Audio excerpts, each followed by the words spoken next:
Hello, আসসালামু আলাইকুম viewers. আরও একটি নতুন ভিডিও নিয়ে আপনাদের সামনে উপস্থিত হলাম।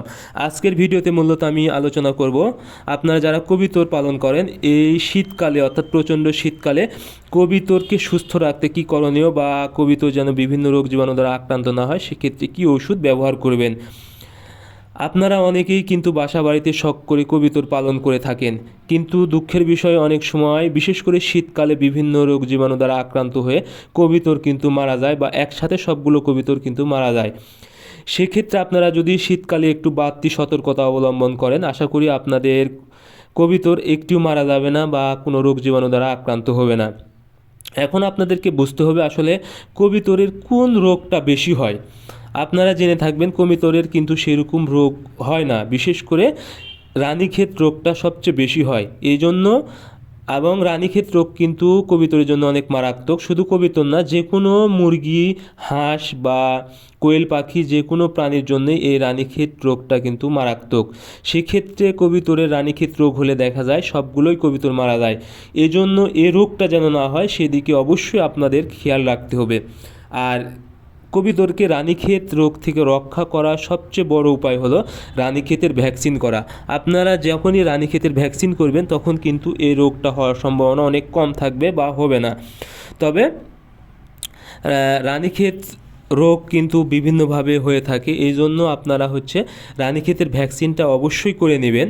আর এই জন্য আপনারা রানীক্ষেতের ভ্যাকসিন আপনারা যে কোনো ভেটেরিনারি দোকানে পেয়ে যাবেন বা কোম্পানির।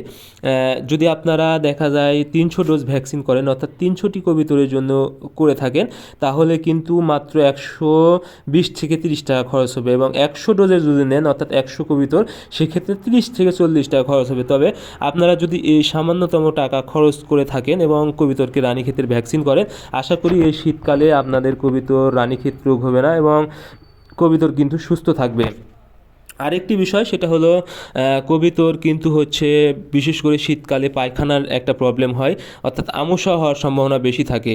সেই ক্ষেত্রে আপনারা আমশা যদি হয়ে যায়, অর্থাৎ বুঝতে পারেন যে পায়খানার সমস্যা বা আমশার মতো পায়খানা করতেছে, সেক্ষেত্রে অবশ্যই আপনারা অ্যাম্প্রোল 1 গ্রাম 1 লিটার পানিতে এবং সাথে সিপ্রোফ্লক্সিসিন যে কোনো কোম্পানির 1 মিলি 1 লিটার পানিতে ব্যবহার যদি করতে পারেন 2 থেকে 3 দিন, তাহলে এই পায়খানার প্রবলেমটা আর হবে না বা আমশার সমস্যাটাও আর হবে না। আরেকটি বিষয় সেটা হলো, যদি কোনোভাবে বুঝতে পারেন সর্দি লেগেছে,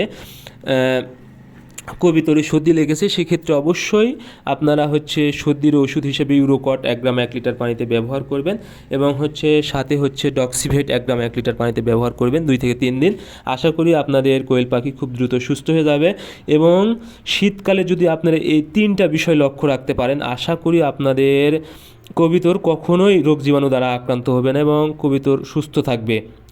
আর সবচেয়ে বড় বিষয় সেটি হলো, শীতকালে একটু আপনারা অবশ্যই কবিতরের প্রতি লক্ষ্য রাখবেন যেন কবিতর কোনোভাবে বাহিরের কবিতরের সাথে মিক্স হতে না পারে। কারণ রানীক্ষেত রোগ যদি একটি কবিতরের থাকে তাহলে কিন্তু খুব সহজে সংক্রমণ হতে পারে আরেকটি কবিতর।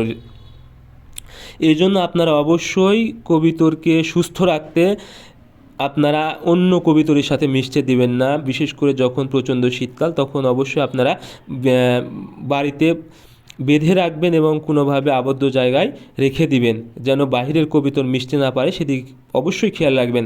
কারণ আপনার কবিতরকে যদি আপনি রানীক্ষেত ভ্যাকসিন করেন, বাট অন্য কবিতরের রানীক্ষেত ভ্যাকসিন করা থাকলো না, সেক্ষেত্রে দেখা যাবে ওই কবিতরের জন্য রানীক্ষেত রোগ দ্বারা সংক্রমণ হয়ে থাকে, সেক্ষেত্রে কিন্তু আপনার কবিতরও রানীক্ষেত ভ্যাকসিন করা থাকলেও সংক্রমিত হবে। এতে কিন্তু আপনারা